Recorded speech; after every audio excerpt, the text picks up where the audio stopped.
தேவனுடைய வசனத்தினால் ದೇವರ ವಾಕ್ಯ ಕೇಳೋದ್ರಿಂದ ಏನ್ ಬರುತ್ತೆ? ವಿಶ್ವಾಸ, ನಂಬಿಕೆ ಹುಟ್ಟುತ್ತೆ.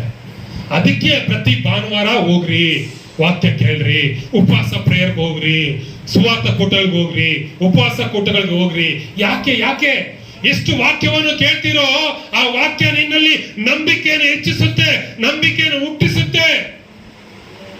ನಿಜವಾಗ್ಲೂ ರೀ, ಮಗಳು ಒಂದು ಹಾಡು ಹೇಳಿದ್ರು. ನಾನು ತುಂಬಾ ಕಡೆ ಹೋದ್ರೆ ಪ್ರಾರ್ಥನೆ ಮಾಡ್ಬೇಕು ಹೇಳ್ತೀನಿ, ದೇವ್ರೆ ನನಗೆ ಏನಾದ್ರೂ ಒಂದು ಆತ್ಮಿಕವಾದಂತ ಒಂದು ಕನೆಕ್ಷನ್ ತೋರಿಸು ಅಂತ. ನಾನು ರೆಡಿ ಆಗಿರೋದಕ್ಕೂ ಅಲ್ಲಿ ಏನಾದ್ರೂ ಒಂದು ಸಂಘಟನೆ ನಡಿಬೇಕು. ಈ ಹುಡುಗಿ ಒಂದು ಹಾಡು ಹೇಳ್ತು. ಏನ್ ಹಾಡು?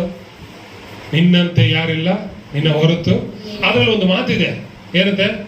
ನಾನು ನಂಬಿದಾತನೇ ನೀನೇ ನಂಬಿಗಸ್ತನು, ನಂಬಿಕೆಯ ಹುಟ್ಟಿಸಿ ಪೂರೈಸುವಾತನು.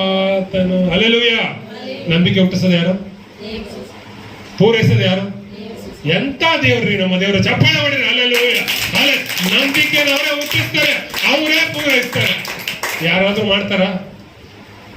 ನೋಡ್ರಿ, ಯೇಸು ಸ್ವಾಮಿ ಹೇಳ್ತಾರೆ, ನಂಬಿಕೆಯನ್ನು ಹುಟ್ಟಿಸುವವನು ನಾನೇ, ಪೂರೈಸುವವನು ನಾನೇ. ನಿನ್ನ ಕೆಲಸ ಏನು? ವಾಕ್ಯ ಕೇಳಿ, ಎಸ್ ಇದು ನನಗೆ ನನ್ನ ಜೀವಿತ ಬದಲಾವಣೆ ಮಾಡುತ್ತೆ, ಈ ವಾಕ್ಯ ನಾನು ನೆಡುತ್ತೆ ಅಂತ ನಂಬಬೇಕಷ್ಟೇ. ಎಸ್ ಐ ರಿಸೀವ್, ನಾನು ಹೊಂದಿಕೊಂಡಿದ್ದೇನೆ, ನನ್ನ ಕುಟುಂಬದಲ್ಲಿ ಆಗುತ್ತೆ. ಇವತ್ತು ನಂಬಿಕೆಯಿಂದ ಏನ್ ಮಾತಾಡ್ತಿರೋ ನಿಮ್ಮ ಜೀವಿತದಲ್ಲಿ ಹಂಗೆ ಆಗುತ್ತೆ.